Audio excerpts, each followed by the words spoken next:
buat kopi. Udah dibuang airnya, jangan mengendap airnya. Itu kalau di...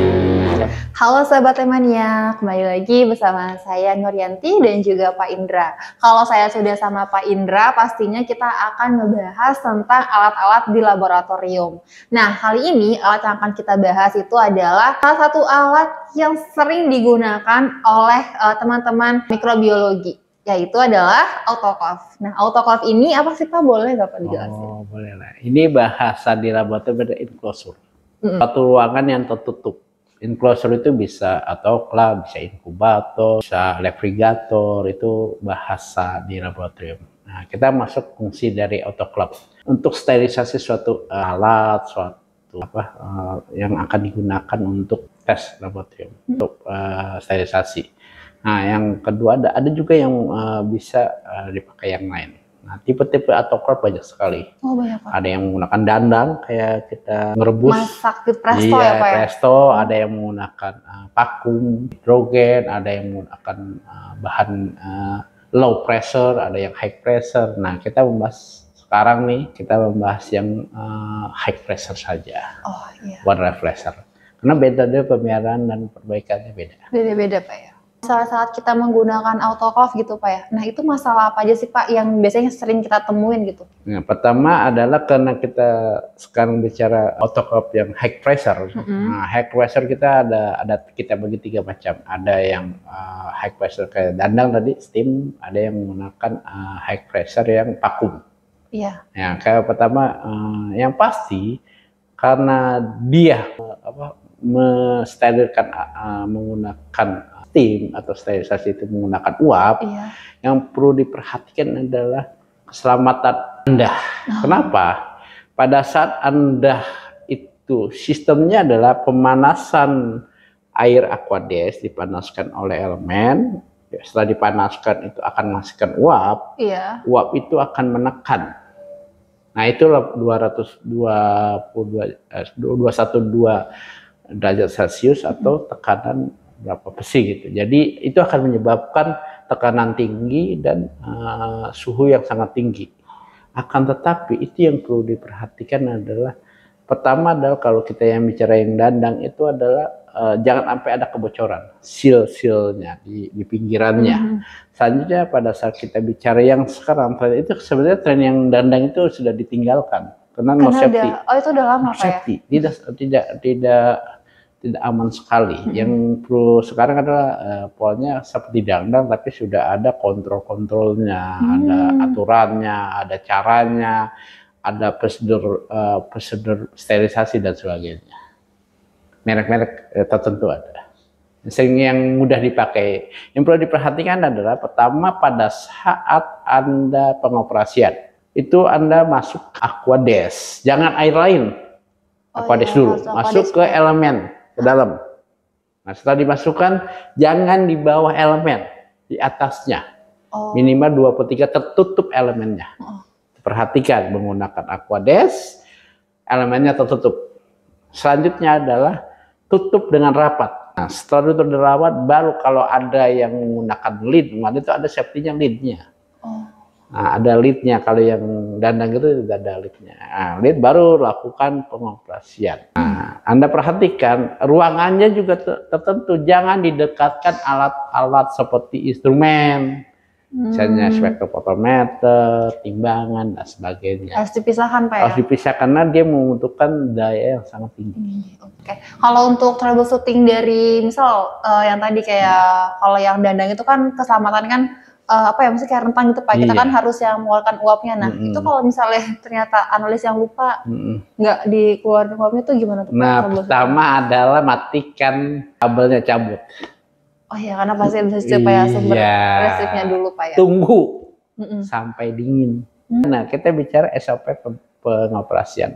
Dalam sterilisasi ada namanya naik dengan suhu tertentu dan tekanan tertentu, baru proses sterilisasi.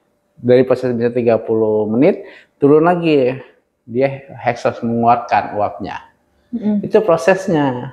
Nah, kalau kita tiba-tiba listrik mati, ya contoh sederhana listrik mati nih, kita cabut, kita tunggu.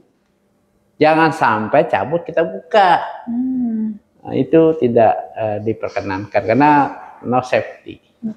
Intinya itu adalah pada saat ada permasalahan yang tadi tiba-tiba listrik mati atau elemennya tidak bekerja, hati-hati sekali karena nunggu dingin dan jangan dipaksa untuk dibuka pada saat tekanannya masih tinggi, suhunya masih tinggi. Karena bisa meledak gitu Pak. Iya bisa lah, itu salah satu safety-nya pada saat dia tekanan tinggi, itu yang kenapa dandang itu tidak dipersarankan.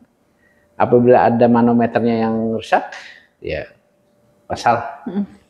Oke Pak, tadi kan terkait si autoclave dandang gitu Pak ya, kan itu kan memang udah harus ditinggalkan kan. Tapi masih banyak mungkin Pak ya di instansi-instansi Sahabat Tekmania ini yang masih menggunakan autoclave dandang. Mungkin boleh Pak diceritakan apakah ada kayak kejadian dengan autoclave dandang ini yang tidak safety gitu. No, pertama adalah tadi dia itu tidak ada lidnya. Beda dengan merek yang lain, ya saya tidak boleh menyebutkan merek yang banyak dipasang, banyak sekali itu merek tertentu. Jadi yang pertama adalah dandang itu tidak ada safety-nya, tapi lebih gampang digunakan.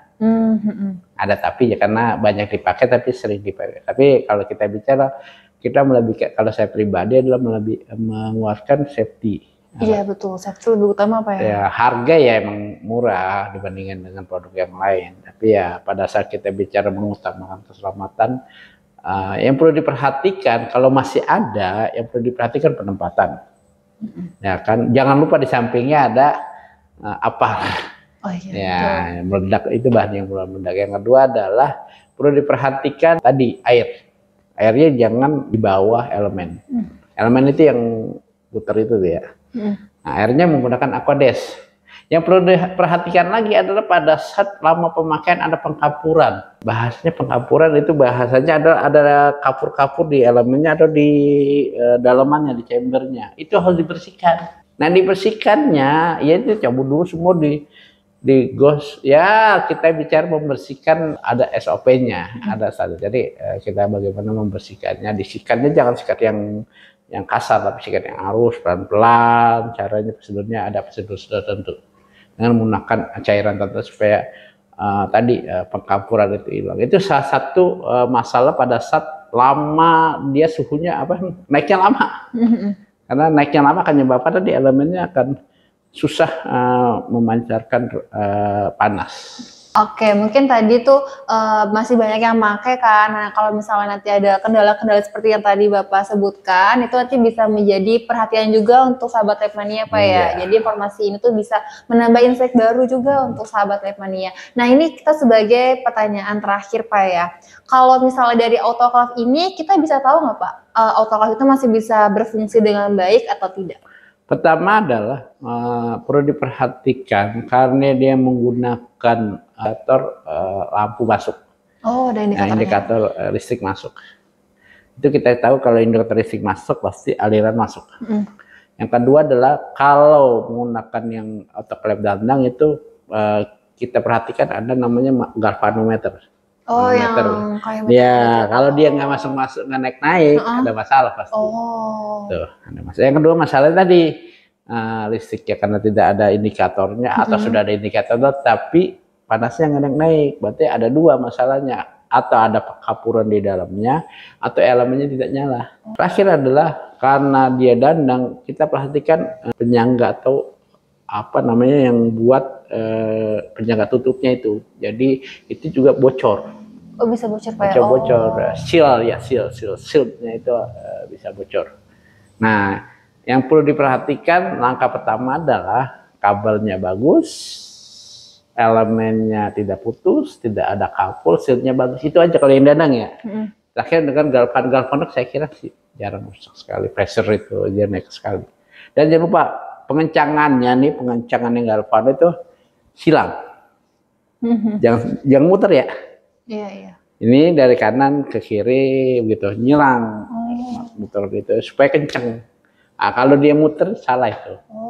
Nggak kenceng jadi nompang kiri. Semua sih yang sudah steam shutter yang high pressure juga sama cara penyimpanan. Terakhir saya punya ada pekerjaan di Brin di Cibinong itu dia udah naik, nggak bisa turun-turun lagi. Jadi naiknya nggak naik lagi, jadi hanya 190 kalau nggak 190 derajat, harusnya kan 212. Nggak naik-naik, itu problemnya di termostat. Oh, di termostat. Iya, di termostatnya standar situ. Jadi perbaikannya cukup mahal karena ganti termostat atau analisanya ganti elemennya rusak dua analisa itu. Oke, baik. Kalau untuk cara merawatnya apakah sama aja, Pak? Cara merawatnya tadi perhatikan jangkau selesai pemakaian di plasing. Oh, dibuang airnya. Jangan disimpan. Oh, iya. Membuat kopi. Itu dibuang airnya, jangan mengendap airnya. Itu kalau di yang steam yang ada high end adalah ada sudut plastik pembuangan air di chamber. Yang kedua adalah pada saat kita bicara setelah pemakaian tadi, perhatikan bahan-bahan yang akan di steril, alat dan bahan yang harus steril. Jangan sampai ada namanya checklist, bahan apa, alat apa yang bisa disteril, bahan katun dan sebagainya. Yang tidak disteril bahan-bahan itu penting. Bahan-bahan dan alat tertentu yang tidak bisa atau yang bisa disteril. Anda tahu pengetahuan itu. Kalau hanya masukin aja udah steril aja, apa juga disteril. Pasti ada masalah nanti ya Dan yang terakhir adalah jangan full masukin bahan atau itu, ada yang pada prosedurnya dewarfing atau apa, jadi kita standar dan jangan dipulin.